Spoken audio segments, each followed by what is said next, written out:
They say my kind does not love easily. Elves live slow lives, centuries of stillness, wisdom wrapped in silence. But the stars don't wait for slow hearts, and neither did he.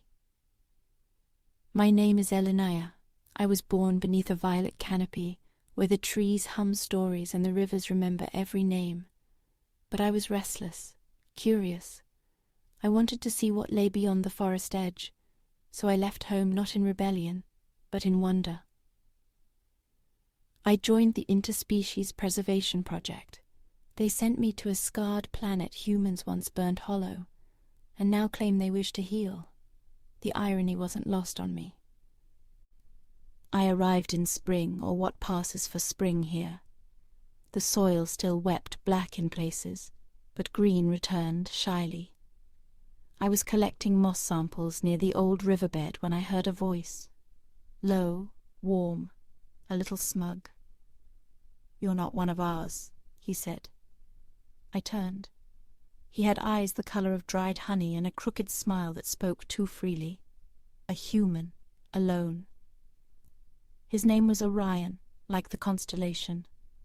A builder, a technician, hands rough from machines, words smooth from use. He talked too much at first. I liked that about him. We worked in the same region. His team rebuilt the air filters. Mine traced the soil's memory. He offered me coffee. I declined. He called me mysterious, and I told him to work on his vocabulary. Still, we kept meeting. I caught him staring once. I didn't look away. We argued about many things. He said humans were just trying to survive. I said they were trying to dominate. He said I was arrogant. I said he was naive. And then one day, we stopped arguing. It was raining. He offered shelter. We sat in his makeshift lab, a dome of plastic and steel. He showed me an old photograph, Earth, blue and broken, his mother's smile. That's when I realized he wasn't a threat. He was a wound that refused to close, and I wanted to understand him. He sang to me once, a song about stars and loneliness. His voice cracked halfway. I pretended not to notice. He never sang again. Instead, we walked.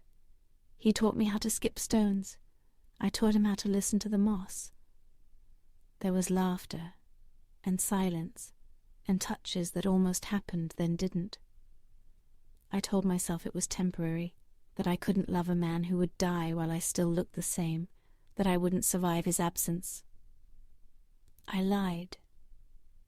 We were both borrowed time, but what we had felt permanent. Then the message came. My departure was confirmed. 3 days. I didn't tell him immediately. We walked along the river one last time. He knew. He always did.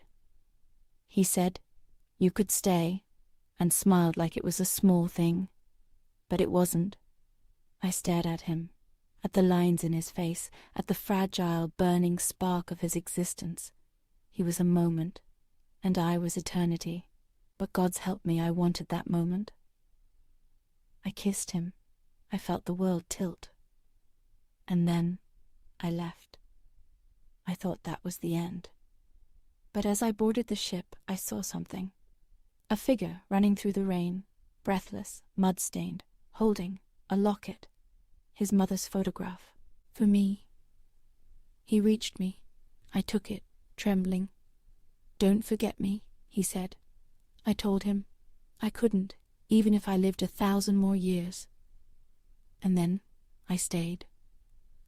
They say elves don't love humans, but they've never met Orion, and they've never lived beneath 2 suns, where love like starlight bends time.